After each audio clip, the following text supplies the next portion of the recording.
I'm not totally sure that Kamala Harris is on a path to win this.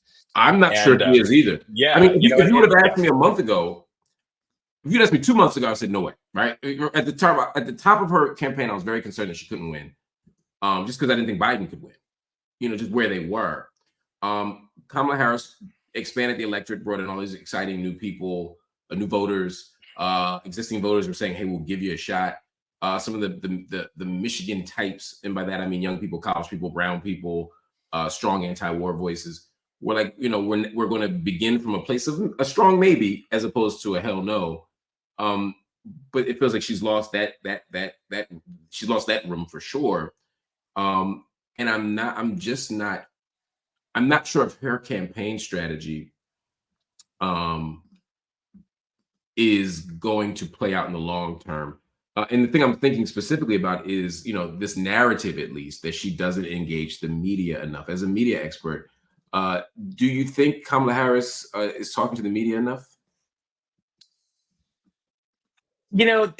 This is kind of a tricky question, because if you say that she isn't, people will point out that, she did a podcast this week, the name of which I'm forgetting, but it's like the #2 podcast in the country. It's the word "daddy" is in the name of it.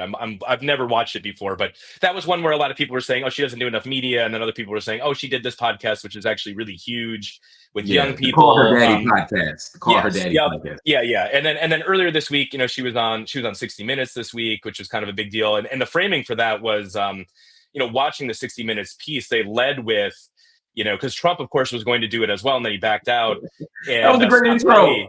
Yeah, it was saying, like, they were mad that we were going to fact check, and we told them that we fact check every story that we do, which obviously looks pretty bad for Trump. I mean, I think my broader concern with her campaign strategy is that there are these weeks where it seems like she lays pretty low, and obviously she's a vice president, so she's been down in the Southeast, looking at storm damage and meeting with officials down there and like doing things that you have to do when you're vice president.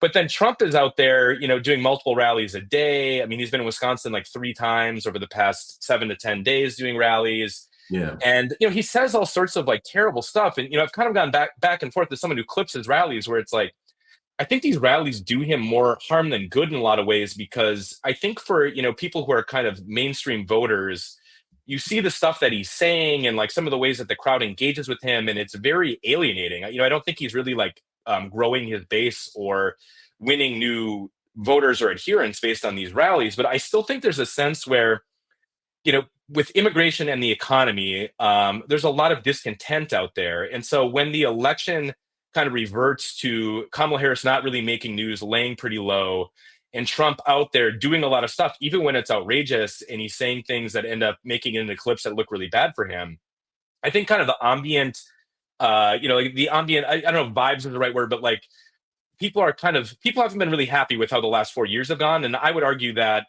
they're kind of misplacing their blame in a lot of instances. But, if the election kind of reverts to a referendum on, the way that people have felt about the past 4 years and kind of a continuation of the Biden administration, I think that's kind of a losing bet right now.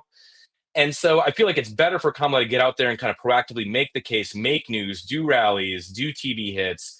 And I feel like there hasn't been enough of that. And, I think we saw a little bit of that where, like, JD Vance obviously is completely loathsome, but he does these rallies where he takes questions from reporters, some of them not friendly reporters, and he's made a lot of unfavorable news for him. I was going to say, one of the times where he took questions recently was where he said that even the legal Haitian migrants in Ohio he would deport, because he believes that TPS isn't like fully legal immigration, so they're actually in his mind still illegal immigrants that he would deport. Like, that was bad. He said really damaging things about Trump's healthcare plan, such as it is not really a plan, but that they would deregulate the insurance markets and basically make it unaffordable for people.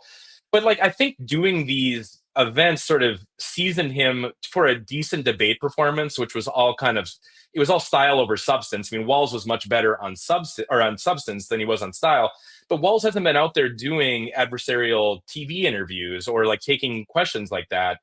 And I think it does kind of prepare you for moments like that debate to, come through with stronger performances. And there hasn't been much of that on the Harris Wall side. Now, I will say that this could look really silly in a month. I mean, I think there's still a scenario out there where Harris ends up winning Arizona and maybe North Carolina. And it ends up not being as close as people are kind of fearing that it will be, or she ends up winning instead of losing. But like even earlier this week, there was a report in the Wall Street Journal citing internal polls that Tammy Baldwin has done in Wisconsin that has Harris 3 points behind in Wisconsin. And that's one poll among many. The averages still in Wisconsin have her ahead. But, I think if this election was coming up next week, it feels like a coin flip at best, given the Electoral College map. And kind of the last arrow in the quiver for Harris, it feels like, is hitting the campaign trail with Obama, which is happening now over the next few weeks. And we'll see if that moves the needle. I mean, of course, Obama campaigned for Hillary in 2016. And, so I think people keep waiting for the one thing that'll kind of break this election open and give people some room to breathe and not be totally stressed about it. But I just look at this. I look at this electoral map, and it looks a lot like 2016 to me. So this might be kind of like the PTSD of having lived through 2016. But I noticed that when I make these points on Twitter, there's a lot of denial. There's a lot of people who don't want to hear it, who attack the messenger. So I just hope that there isn't a sense of complacency